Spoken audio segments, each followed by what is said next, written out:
Par souci de sauvegarder la stabilité des institutions provinciales, le chef de l'État a instruit aux assemblées provinciales à prendre la résolution de moratoire portant interdiction des motions de censure ou de défiance jusqu'à la fin de la guerre d'agression nous imposée par les Rwandais.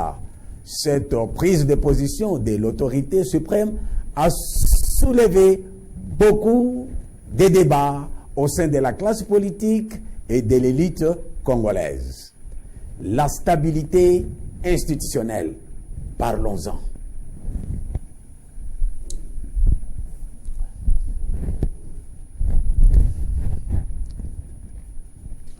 Bonjour M. Chambouyi.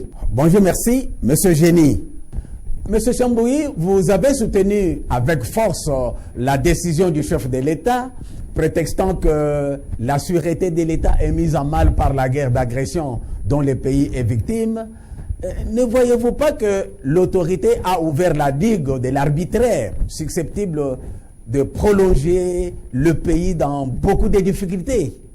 Monsieur Génie, la question de stabilité institutionnelle doit être abordée sans émotion, car si nous jetons un coup d'œil dans notre environnement immédiat, le Congo central, où les acteurs politiques sont déterminés à se régler les comptes coûte que coûte, et où la jalousie et la haine sont aujourd'hui érigées en valeur, nous allons perdre la tête avec risque de tomber dans l'un ou l'autre camp d'antivaleurs.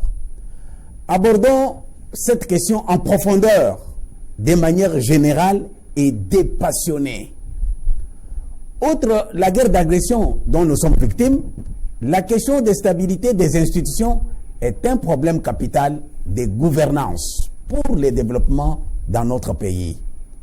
Nous sommes de ceux qui pensent que les réformes constitutionnelles importantes et courageuses à venir doivent se pencher sur un certain nombre de faits pour garantir la stabilité de nos institutions. Des réformes constitutionnelles pour garantir la stabilité des institutions. Ça veut dire quoi, Chambouyi? Supprimer les motions, laisser les gouverneurs des provinces gérer comme bon leur semble?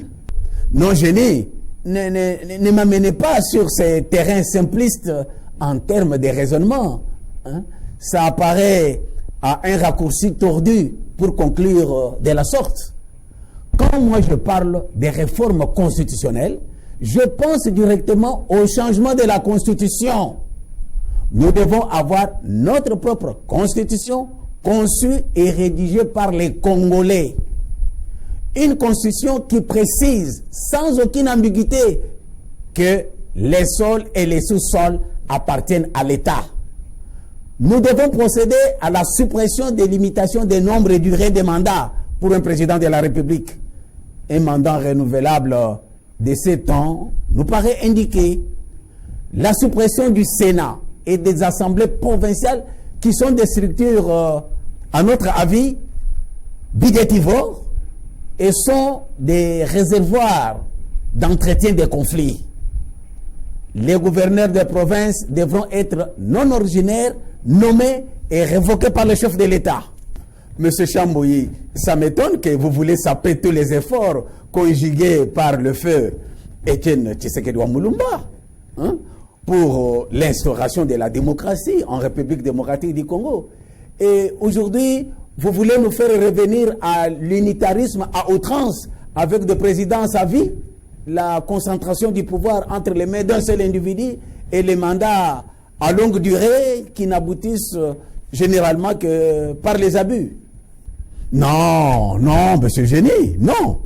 Nous n'avons pas fait du chemin avec la constitution actuelle. Nous avons fait du chemin. Et cette constitution nous a montré ses limites à tous les niveaux. Et s'il faut évaluer, je sais que vous êtes d'accord avec moi que le développement est resté une utopie. Une utopie avec cette constitution. Mon frère, qu'est-ce que la limite des mandats nous a amené?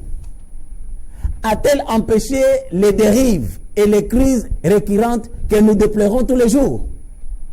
Pourtant, cette constitution favorise seulement des crocs en jambes des calculs mesquins contre celui qui est au pouvoir dans le but de les remplacer.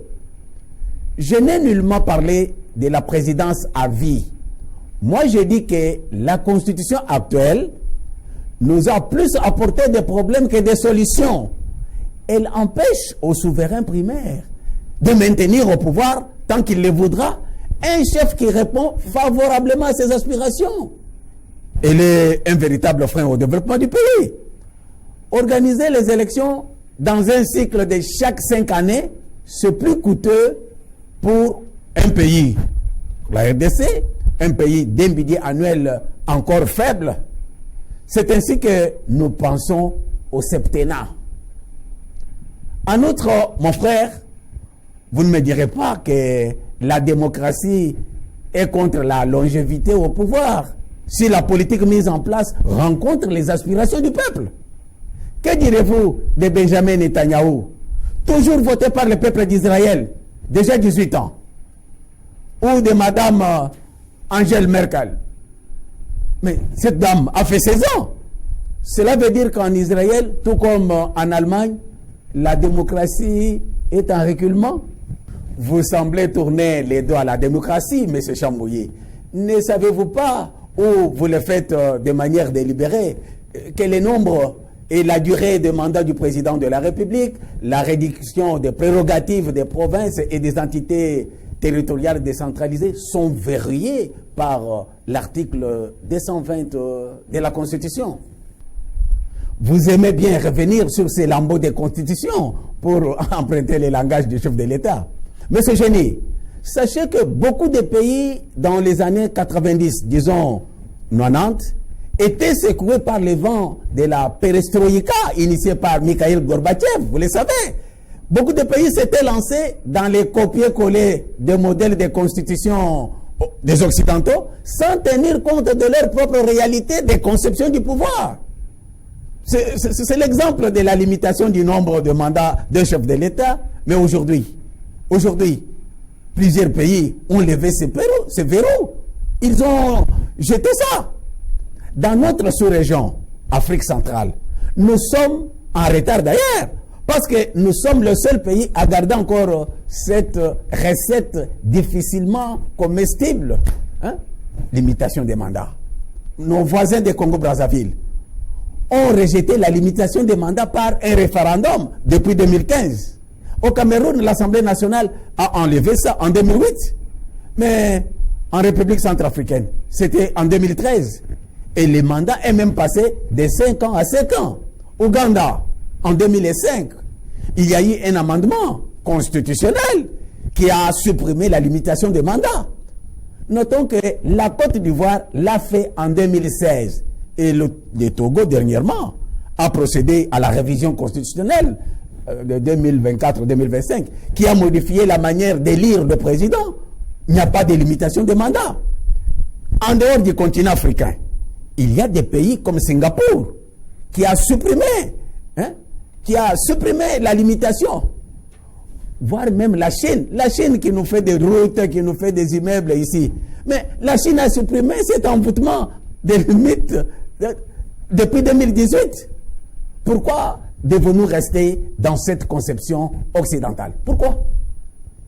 Aujourd'hui, ce qui nous intéresse, c'est la stabilité de nos institutions et la qualité de l'exercice du pouvoir afin d'amorcer la marche du développement. Qu'est-ce qui nous garantit que vos prétendues réformes constitutionnelles vont nous conduire vers le développement? Avec cette constitution qui cadre avec notre propre conception du pouvoir, nous estimons que les choses vont marcher. Parce que même notre esprit est disposé et la compréhension des choses est facile, même en cas d'un vide juridique, comme ce qu'on a connu la fois passée. Et non des théories en théorie, des choses incompréhensibles, seulement parce qu'elles sont étrangères même à notre esprit. N'oubliez pas qu'il y a aussi la dimension spirituelle dans tout ce que nous faisons. Ce n'est pas pour rien que la Bible dit que la lettre tue, mais l'esprit fait vivre. La Bible dit que la lettre tue. Retenez seulement que la stabilité des institutions est plus qu'une nécessité pour nous aujourd'hui en République démocratique du Congo. Merci, M. Chambouyi. Merci, Génie.